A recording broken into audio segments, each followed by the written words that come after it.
दोस्तों नमस्कार। कुछ विचार क्षेत्रीय हालात पर भी व्यक्त किया जाना बहुत ज़रूरी है।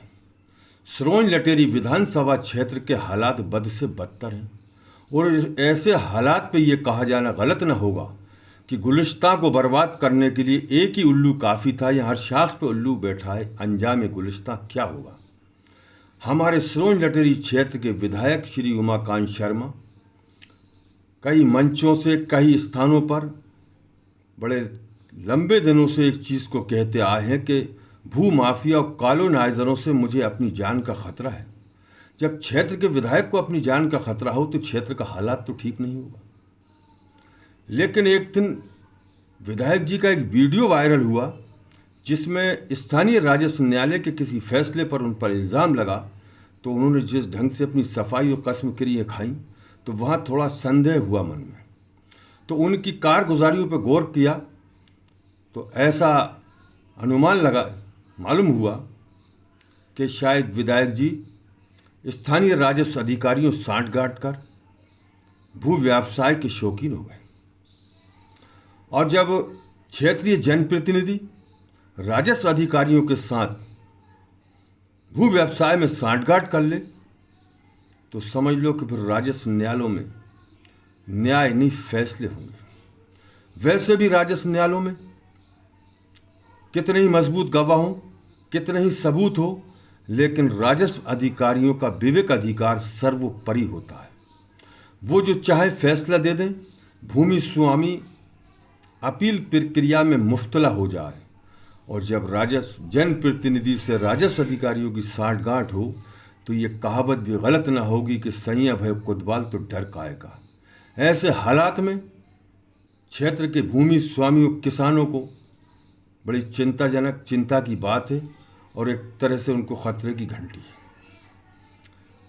विगत एक वर्ष पूर्व सिरोंज में बासोदा तिराहे से भोपाल बेरसिया रोड महामाया गेट तक एक रिंग रोड स्वीकृत हुआ और उसका टेंडर भी हुआ। और वो रोड टेंडर होने के बाद उस क्षेत्र में पूंजीपतियों द्वारा ज़मीनें खरीद फरोख्त के लिए तलाश की जाने लगी। कुछ लोगों ने ज़मीनें बेची भी और उसमें ऐसी भी चर्चा हुई कि शायद कुछ जनप्रतिनिधियों या राजस्व अधिकारियों के करीबी लोग ज़मीनें खरीद रहे हैं। उस रोड को वहाँ से निकलने में जितने भी भूमि स्वामी बीच में आ रहे हैं, शायद कोई भी अपनी ज़मीन में से निकलने पर एतराज़ नहीं करेगा, ना ही विरोध करेगा। वो बात अलग है कि हर भूमि स्वामी तोहफे में या दान में किसी को ज़मीन नहीं देगा या ज़मीन ना बेचेगा। लेकिन जिन लोगों ने ज़मीनें खरीदी उसमें जनप्रतिनिधि और राजस्व अधिकारियों के नाम तो आए, लेकिन एक चर्चा में ही सुने।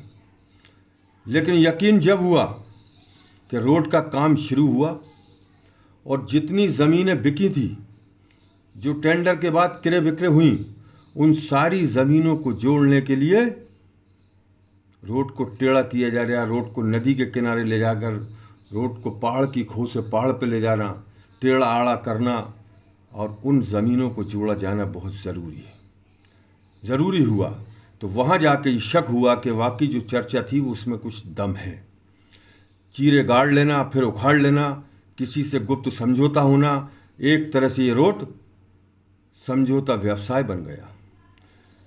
तो मेरी बात से यदि राजस्व अधिकारी और स्थानीय विधायक जी को अगर ऐतराज़ हो तो स्थल निरीक्षण करें। और मैं ये निवेदन करता हूँ कि यदि आप कहीं से भी कोई लिप्त नहीं है तो उस रोड को जहाँ से भी निकालें सीधा निकालें ताकि जनहित में लाभदायक हो। अगर टेढ़ा आड़ा तिरछा करेंगे तो भविष्य में जनहानि होगी, दुर्घटनाएं होंगी। इसलिए मेरा आपसे भी निवेदन है कि रोड जहाँ से निकालें सीधा निकालें और मौका स्थल का मुआयना करें जनता के सामने। मैं जनता जनार्दन को से भी निवेदन करता हूँ कि इस रोड के सीधे के लिए ध्यान दें और अगर यदि रोड को टेढ़ा आड़ा किया जाता है तो इसके खिलाफ वैधानिक रूप से आवाज़ उठाई जाएगी। और मैंने स्थानीय राजस्व अनुविभागीय अधिकारी, जिलाधीश महोदय, लोक निर्माण विभाग और वरिष्ठ अधिकारियों को लिखित में शिकायत कर अवगत करा दिया है।